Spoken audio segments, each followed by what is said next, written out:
Positive છે કેમ કે તમે જો તો એરપોર્ટ ટ્રાફિક ખાસો વધી રહ્યો છે અને આ જે ફેસ્ટિવ સિઝન રહી October to December I think એમાં પણ તમે જોશો કે સારો એવો વોલ્યુમ પિકઅપ થયું હશે અને આગળ જતાં પણ ટુરિઝમ જે રીતે વધી રહ્યું છે આઈ થિંક ત્યાં એક ફાયદો થશે.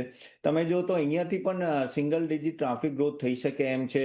અને આ લોકોનું જે જીએમઆરનું નોન એરો શેરનું જે પ્રોફિટેબિલિટી ત્યાં પણ વધશે પ્લસ એરપોર્ટ્સમાં અગર તમે જો તો દિલ્હી હૈદરાબાદ થોડું એક્સપાન્શન પ્લાન કરી રહ્યા છે અને ટેરિફ પણ થોડું રીસેટ થશે જેના લીધે એમને સપોર્ટિવ મળશે.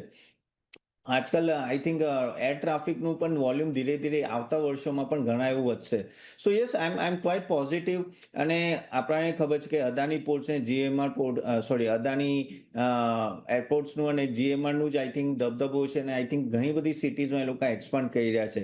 અને અહીંયાથી પણ ઇબીટા માર્જિન પણ ઓલમોસ્ટ 14%ની આજુબાજુ રહેશે તો ઓફકોર્સ અહીંયાથી મને એવું લાગે છે કે આ સ્ટોક સ્ટ્રોંગ છે ઘણો સ્ટ્રોંગ છે. પણ કેમ કે થોડું વેલ્યુએશન આવે છે તો થોડા ડીપની રાહ જો પણ યસ લોંગ ટર્મ માટે મને સારું લાગે છે અરાઉન્ડ 100ની આજુબાજુ મળે તો આઈ થિંક એક સારો બાય હશે લોંગ ટર્મ માટે.